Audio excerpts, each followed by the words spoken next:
नमस्कार विद्यार्थियों, आज हम कक्षा 11 के आरोह पाठ्य पुस्तक का एक अध्याय पढ़ रहे हैं और जो कि मीरा की रचना है। मीरा की रचना का पहला भाग हम पढ़ चुके हैं, जिसमें पहला पद हमने समझा है। आज हम बात करेंगे कवित्री का परिचय और दूसरा पद। ये दो बातें हम यहाँ आज करेंगे। तो सबसे पहले हम बात करते हैं कि मीरा के जीवन के बारे में। ठीक है, तो मीरा का जो जन्म हुआ है वो हुआ है मेड़ता में। ठीक है, या कह सकते हैं मारवाड़ क्षेत्र में, मारवाड़ रियासत में। ठीक है, कुड़की नामक गांव में उनका जन्म हुआ था और 1498 में इनका जन्म हुआ था और 1546 में इनका निधन हो गया था। तो इनकी जो रचनाएं हैं वो है मीरा पदावली और नरसी जीरो मायरो, ये प्रमुख रचनाएं इनकी हैं। और इनके जो गुरु हैं वो रैदास हैं या रविदास भी जिनको कह सकते हैं। ठीक है, तो इनकी जो रचनाएं हैं वो सगुण भक्ति धारा से संबंधित हैं। ज़्यादातर अधिकतर रचनाएं सगुण भक्ति धारा से संबंधित हैं और सगुण में भी कृष्ण भक्ति से संबंधित हैं।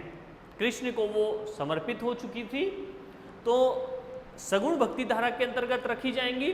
लेकिन कुछ जो रचनाएं हैं उनमें सूफियत का भी प्रभाव दिखाई देता है, सूफी धारा का भी प्रभाव इनकी रचनाओं पर दिखाई देता है, या हम कह सकते हैं कि निर्गुण भक्ति का भी प्रभाव दिखाई देता है। तो हम कह सकते हैं कि सगुण और निर्गुण भक्ति का भी मिश्रण था इनकी रचनाओं में, पहली बात। दूसरी बात क्या है कि यहाँ पर राजस्थानी, प्रमुख रूप से इन्होंने राजस्थानी भाषा में अपनी रचनाएं लिखी हैं और कुछ जगह पर ब्रज भाषा के शब्दों का भी यूज किया गया है।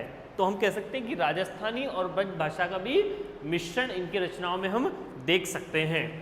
ठीक है, नेक्स्ट है कि इन्होंने इनके जीवन के बारे में हम कुछ समझते हैं। जैसे कि हमने बात की कि इनका जब बचपन था तो बचपन में ही इन्होंने ठान लिया था कि ये जो कृष्ण हैं वो मेरे पति हैं, पति के रूप में बचपन में ही स्वीकार कर लिया था।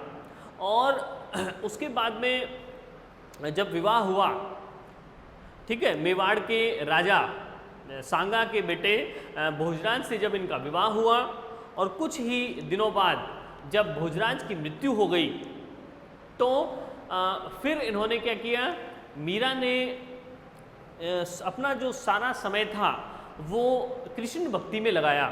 ठीक है, वो भूल गई कि मैं एक रानी हूँ, मैं एक राज परिवार से संबंध रखती हूँ, मैं एक छत्राणी हूँ, वो भूल गई।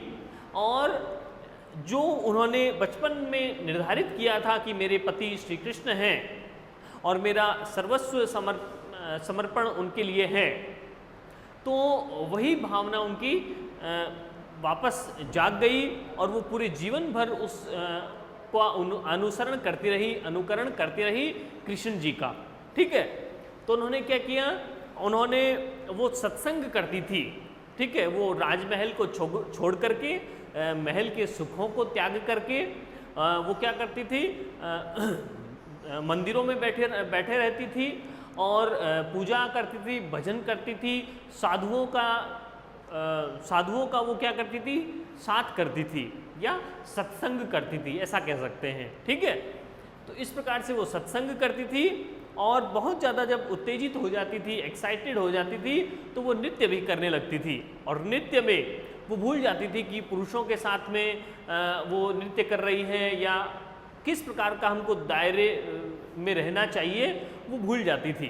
ठीक है ना, तो इस प्रकार से वो एक राज परिवार से संबंध रखने के बाद भी वो क्या करती थी, वो दायरे में नहीं रहती थी। उसने क्या कर दिया, लोक लाज को वो भूल गई। ठीक है, और उसने सत्संग किया, साधुओं का साथ वो रहती थी और उसने नृत्य भी किया।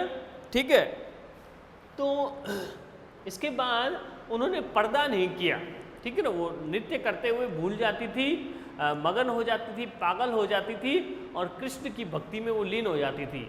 ठीक है, और वो पर्दे वर्दे का और घूंघट वगैरह को ध्यान नहीं रखती थी। और इस प्रकार हम कह सकते हैं कि स्त्री मुक्ति की आवाज़ वो थी, स्त्री मुक्ति की आवाज़ भी कही जा सकती है मीरा। ठीक है, किस प्रकार कहा जा सकता है? क्योंकि मीरा ने अपने मन में जो आया, ठीक है, उसको उन्होंने रखा, मजबूती से रखा कि स्त्रियों को बंधनों में बंधकर नहीं रहना चाहिए, ठीक है ना, अपने पक्ष को भी रखना चाहिए कि मेरा फेवर ये है, मेरी ये बात है, मेरा स्टेटमेंट ये है।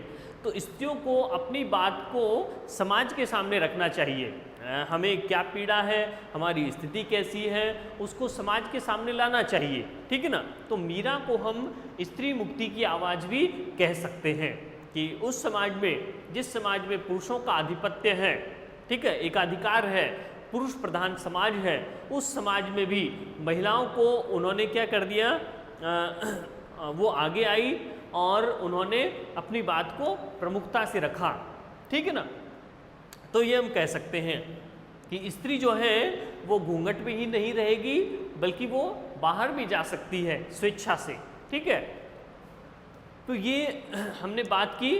तो फिर उन्होंने क्या किया, उनकी जब मृत्यु हो गई, मीरा के पति की यानी भोजराज की जब मृत्यु हो गई, तो उन्होंने क्या किया, वो वापस से मेवाड़ में उनका विवाह हुआ था, मेवाड़ से वापस वो मेड़ता चली गई, अपने पीहर चली गई, और पीहर से वापस वो क्या घूमती रही, द्वारका में, वृंदावन में वो घूमती रही, कृष्ण की भूमि में वो घूमती रही, वहाँ भजन करती रही, और अंत समय में वो वृंदावन चली गई और वहाँ पर रणछोड़ दास जी का एक मंदिर जो था, वहाँ पर रणछोड़ दास जी अर्थात कृष्ण जी की जो मूर्ति थी, उस मूर्ति में वो समाहित हो गई, लीन हो गई, इस प्रकार कहा जाता है, ठीक है, इस प्रकार की मान्यता है। तो ये बात हमने समझी मीरा के बारे में। तो आगे बात करते हैं, ये जो चैप्टर हम पढ़ रहे हैं, इसका पहला पद हम पढ़ चुके हैं, ये दूसरा पद है, और इस दूसरे पद में ये क्या बताया गया है कि ये जो पद है वो कहाँ से लिया गया है, नरोत्तम दास स्वामी द्वारा रचित मीरा मुक्तावली से संकलित है ये दूसरा पद, ठीक है, पहला पद भी और दूसरा पद भी। तो ये कहाँ से ली गई है ये रचना, ये इसके लेखक है नरोत्तम दास स्वामी, ठीक है। नरोत्तम दास स्वामी ने क्या लिखा था, मीरा मुक्तावली लिखी थी, और उस मीरा मुक्तावली में से ये दोनों पद लिए गए हैं, ठीक है। तो इस दूसरे पद में क्या बताया गया है, इस दूसरे पद में कहा गया है कि सांसारिक रीति रिवाजों और बंधनों से मुक्ति की इच्छा वो रखती थी। कौन, मीरा। ये जो संसार है, ये जो ससुराल वाले हैं, उसको एक दायरे में बांधना चाहते हैं, उसकी इच्छा को मारना चाहते हैं कि वो अंदर ही दबी रहे, ठीक है, कि उसका पति मर गया है। मीरा के जब पति की मृत्यु हो गई थी, तो सभी चाहते थे, उसके ससुराल वाले चाहते थे कि वो उस पति के साथ में ही वो क्या हो जाए, सती हो जाए, उनके साथ में ही वो मर जाए। लेकिन उसने मना कर दिया कि ऐसा संभव नहीं है, मैं ऐसा नहीं कर सकती हूँ, ठीक है ना। और क्योंकि उसने अपना पूरा जीवन कृष्ण को ही समर्पित कर दिया था, ठीक है ना। तो उसके बाद में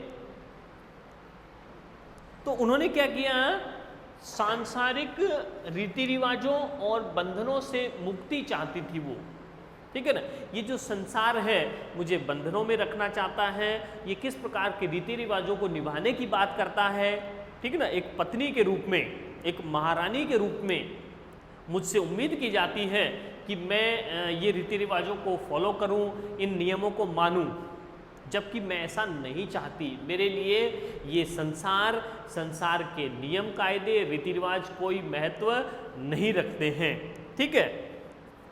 तो वो बंधनों से मुक्ति की इच्छा कर रही है और गिरिधर का प्रेम पाने की वो इच्छा कर रही है। अगर गिरिधर की भक्ति मिल गई, गिरिधर का, श्री कृष्ण का प्रेम अगर किसी को प्राप्त हो गया, तो उसका जीवन क्या हो सकता है, सफल हो सकता है। और जो कृष्ण का प्रेम है, कृष्ण जी हैं, वो कैसे मिल सकते हैं, सहज रूप में हम उनको पा सकते हैं, ऐसा मीरा ने कहा है। किस प्रकार, समझिए कि पग घुंघरू बांध मीरा नाची। मीरा कह रही है कि जो मीरा हैं उन्होंने क्या किया है, कृष्ण के प्रति वो अपना सब कुछ समर्पण कर दिया है, अपने मन को समर्पित कर दिया है, अपने शरीर को समर्पित कर दिया है, ठीक है ना। तो मीरा कह रही है कि पैरों में घुंघरू बांधकर मीरा नाचने लगी है, मीरा नाच रही है, पैरों में घुंघरू बांधकर, पायल बांधकर, ठीक है, नूपुर बांधकर मीरा नाच रही है। किसकी भक्ति में? कृष्ण की भक्ति में। और मैं तो मेरे नारायण सु आप ही हो गई साची। नारायण का मतलब है श्री कृष्ण, और मैं क्या हो गई हूँ? श्री कृष्ण से मैं साची हो गई हूँ, ठीक है। मेरी कृष्ण जी से वास्तविक मुलाकात हो गई है, या मेरा प्रत्यक्ष साक्षात्कार हो गया है श्री कृष्ण जी से, ठीक है। तो मीरा कह रही है कि मैं पैरों में घुंघरू बांधकर नाच रही हूँ, नृत्य कर रही हूँ, कृष्ण के आनंद में मग्न हो गई हूँ, और मेरा कृष्ण जी से साक्षात्कार हो गया है, मैंने प्रत्यक्ष रूप में कृष्ण जी को पा लिया है, देख लिया है, ठीक है। तो मैं अपने नारायण सु, नारायण का तात्पर्य कृष्ण जी से क्या हो गई हूँ? साची हो गई हूँ, सच साबित हो गई हूँ। लोग कहे मीरा भई बावरी, लेकिन ये जो संसार के जो लोग हैं और ये ससुराल वाले हैं, ये सब क्या कह रहे हैं? ये संसार के लोग मीरा को बावली कह रहे हैं, पागल कह रहे हैं। संसार के लोग कह रहे हैं कि इसका आचरण पागल के समान है, ये जो है उचित आचरण नहीं है, इसका कुछ अनुचित आचरण सा लग रहा है। क्यों लग रहा है?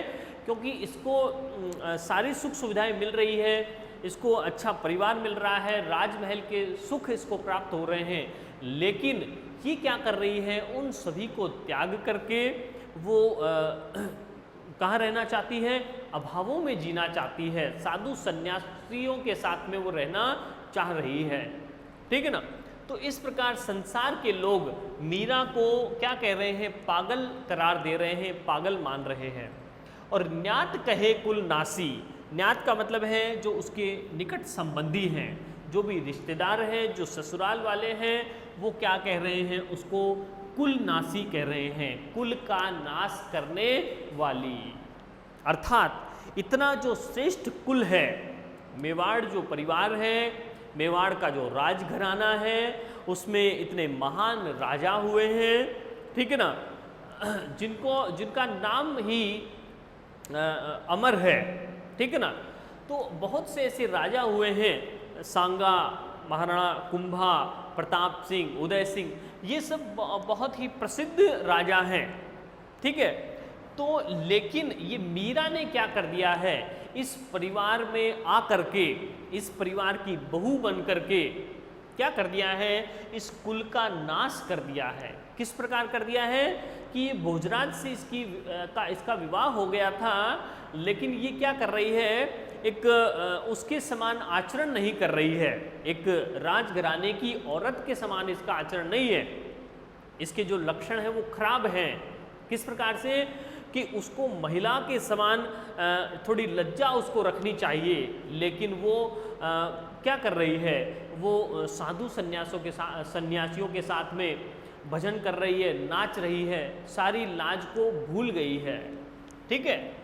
तो इस प्रकार से उसके जितने भी रिश्तेदार हैं वो क्या कह रहे हैं? सभी जो रिश्तेदार हैं, ससुराल वाले हैं, वो उसको कुल का नाश करने वाली बता रहे हैं कि ये पूरा वंश के लिए धब्बा है एक तरीके सा, ठीक है। उसने पूरे वंश को धब्बा लगा दिया है, ठीक है, कलंक के समान है। विष का प्याला राणा भेजा, और वो सभी क्या चाहते थे? वो मीरा उनके ऊपर एक बोझ बन गई थी कि ये अगर रहेगी तो हमारे पूरे वंश का नाम ही मिट्टी में मिला देगी।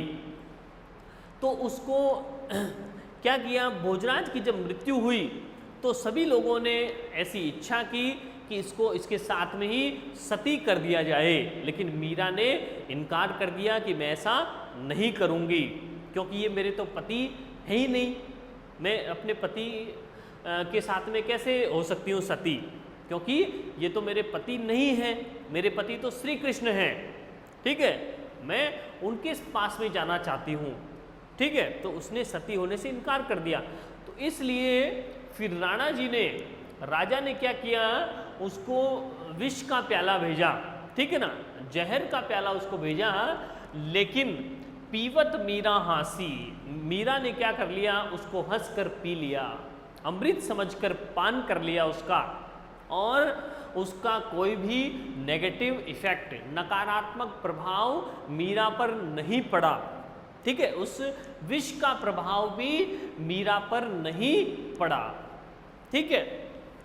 मीरा के प्रभु गिरधर नागर, और मीरा के जो प्रभु हैं गिरधर हैं, कृष्ण जी हैं, नागर हैं, चतुर हैं। चतुर कृष्ण जी जो हैं वो मीरा के प्रभु हैं, आराध्य देव हैं, ठीक है। और सहज मिले अविनाशी, अविनाशी का मतलब है अविनाशी, जिसका विनाश नहीं होता है, ठीक है ना। तो ये जो अविनाशी हैं, जिसका नाश नहीं होने वाला है कभी भी, जो शाश्वत हैं, अजर हैं, अमर हैं, ऐसे मेरे आराध्य श्री कृष्ण जी सहज रूप में ही मिल सकते हैं, ठीक है। अगर कोई उनको पाना चाहे तो उनको सहज रूप में ही उन अविनाशी श्री कृष्ण को पाया जा सकता है। और इसलिए मेरा जीवन उनकी भक्ति करके, उनसे प्रेम करके, मेरा जीवन भी क्या हो गया है, धन्य हो गया है, ठीक है। तो एक बार फिर से हम समझेंगे कि क्या कहना चाहती है मीरा। तो मीरा ने कहा है कि मीरा जो है वो अपने पैरों में पायल बांध करके वो कृष्ण के भक्ति में, कृष्ण के प्रेम में सराबोर हो गई है और मग्न होकर नृत्य कर रही है और अपनी वास्तविकता को भूल गई है। और मीरा कहती है कि मैं अपने कृष्ण जी से, नारायण से क्या हो गई हूँ, सच साबित हो गई हूँ। मैंने अपने अस्तित्व को भुला दिया है और भुला करके कृष्ण से मैंने साक्षात्कार कर लिया है।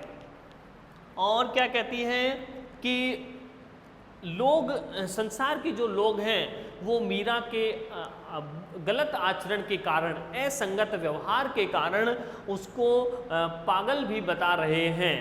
और कृष्ण की, मीरा के जितने रिश्तेदार हैं, ससुराल पक्ष वाले हैं, वो सब उसे कुल का नाश करने वाली भी बताते हैं, क्योंकि उसके कारण पूरे परिवार की जो इज्जत है वो मिट्टी में मिल गई है।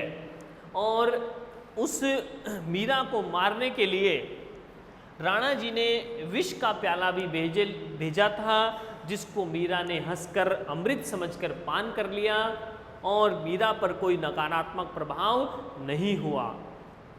और मीरा कहती है कि मेरे जो प्रभु हैं वो श्री कृष्ण हैं, गिरधर हैं, वो चतुर हैं, और ऐसे अविनाशी, ऐसे अजर और अमर श्री कृष्ण सहज रूप में ही प्रत्येक मनुष्य को प्राप्त हो सकते हैं। मुझे भी सहज रूप में प्राप्त हो गए हैं और मैं इनकी भक्ति को नहीं त्यागना चाहती हूँ, ठीक है ना, क्योंकि मैंने इनको सर्वस्व मान लिया है, सर्वस्व न्योछावर कर दिया है, ठीक है ना। तो ये इसका हमने क्या समझा, व्याख्या इसकी समझी है हमने, ठीक है। इसके बाद में संदर्भ में हम क्या लिख सकते हैं, संदर्भ में हम लिख सकते हैं कि ये जो काव्यांश है वो हमारी आरोह नामक पाठ्य पुस्तक की मीरा की रचनाओं से लिया गया है। प्रसंग में हम क्या लिख सकते हैं, प्रसंग में हम लिख सकते हैं कि मीरा जो है वो समाज की या संसार की रीति रिवाजों या बंधनों से मुक्त होना चाहती है और कृष्ण के प्रेम में संलग्न होना चाहती है, ठीक है। फिर हमने व्याख्या इसकी पढ़ी ली है। फिर विशेष, तो विशेष में हम क्या लिख देंगे, इसकी भाषा के बारे में लिख देंगे कि राजस्थानी भाषा का उपयोग हुआ है, ठीक है, राजस्थानी भाषा। छंद हम लिख सकते हैं, पद भी लिख सकते हैं, मुक्तक छंद भी लिख सकते हैं, ठीक है। फिर हम रस लिखेंगे, भक्ति रस लिख देंगे, ठीक है। फिर अलंकार जो है वो हम लिख सकते हैं अनुप्रास अलंकार, ठीक है, अनुप्रास अलंकार लिख सकते हैं। तो इस प्रकार से ये विशेष हम लिख सकते हैं, और विशेष भी लिख सकते हैं, और इस विशेष के दो पार्ट करके हम लिख सकते हैं। एक पहला पार्ट हो जाएगा काव्य सौंदर्य और दूसरा हो जाएगा भाव सौंदर्य। ठीक है, पहला भाव सौंदर्य, दूसरा काव्य सौंदर्य। तो भाव सौंदर्य में तो इसका भाव लिख देंगे, इस कविता का क्या भाव है, 2 लाइनों में, 3 लाइनों में। और काव्य सौंदर्य में क्या लिख देंगे, व्याकरण से संबंधित बातें लिख देंगे। ये बातें हम लिख देंगे काव्य सौंदर्य में। ठीक है, तो इस काव्यांश का हम 2 चीजें हम लिखेंगे, एक तो भाव सौंदर्य, इसमें भाव लिखेंगे, और काव्य सौंदर्य में व्याकरण से संबंधित बातें हम लिखेंगे। धन्यवाद।